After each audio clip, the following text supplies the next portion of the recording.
রমাদান, আমি কি নিশ্চিত যে আমার জীবনের মধ্যে সামনে আরেকটা রমাদান আসবে? হয়তো না। আমি নিশ্চিত করে বলতে পারবো না কাল আমি বেঁচে থাকবো কিনা। আমি নিশ্চিত করে বলতে পারবো না আরেকটা রমাদান আমি সামনে পাবো কিনা। এই যে রমাদান আমার সামনে আসছে, এই যে এত বড় একটা নিয়ামতের হাতছানি আমার সামনে, এই নিয়ামতকে আমার অবশ্যই কাজে লাগানো দরকার। এই নিয়ামতকে অবশ্যই আমার কাজে লাগানো দরকার। এই নিয়ামতকে সামনে রেখে আমার একটা রুটিন ঠিক করা দরকার। এই নিয়ামতকে সামনে রেখে আমার ইবাদতকে ঠিক করে নেওয়া দরকার। আমার যে বদ খাসলতগুলা ছিল, বদ আচরণগুলা ছিল, খারাপ অভ্যাসগুলা ছিল, যদি আমি এই নিয়ামতকে সামনে রেখে পাল্টাইতে না পারি, তাহলে আমি আর কবে পাল্টাবো?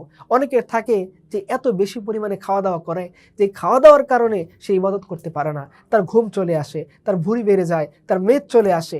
তো এই রমাদান আমাদের জন্য একটা শিক্ষা নিয়ে আসছে যে আমরা চাইলেও কিন্তু দিনের বেলা খাওয়া দাওয়া করতে পারবো না। কারণ আল্লাহ সুবহানাহু ওয়া তাআলা আমাদের জন্য, যারা সুস্থ, যারা রোজা রাখতে সমর্থ, যারা অক্ষম না, তাদের জন্য এই রমাদানের মধ্যে দিনের বেলা খাওয়াকে হারাম করে দিয়েছেন। এটা আমাদের জন্য অনেক বড় একটা শিক্ষা। আমরা হয়তো অনেকেই দেখি রাস্তার মধ্যে কত মানুষ ক্ষুধার্ত অবস্থায় দিন কাটায়, রাস্তার মধ্যে কত মানুষ না খেয়ে তার রাত কাটায়, রাস্তার মধ্যে কত মানুষ পড়ে থাকে যারা ভালো খাবার খেতে পারে না। এই রমাদান আমাদের জন্য ক্ষুধার্তের শিক্ষা। আর আল্লাহর কথা দয়া দেখুন, আল্লাহ কিন্তু চাইলেই পারতেন যে আমাদেরকে ক্ষুধার্ত রাখবেন আর এর বিনিময়ে কোনো বদলা দিবেন না, আমাদেরকে ক্ষুধার্ত রাখবেন, আমাদেরকে কষ্ট রাখবেন এবং পরকালে এর বিনিময়ে কোনো সওয়াব দিবেন না। তিনি সর্বশক্তিমান সত্তা, তিনি চাইলে তো যে কোনো ধরনের রুলস আমাদের জন্য সেট আপ করে দিতে পারতেন, কিন্তু তিনি সেটা করেননি। তিনি আমাদের জন্য সেটা করেননি।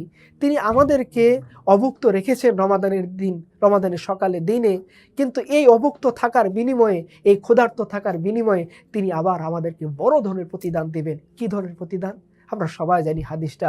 রাসূল সাল্লাল্লাহু আলাইহি ওয়াসাল্লাম হাদিসে কুদসির পরিভাষায় বলে দিয়েছেন যে রোজা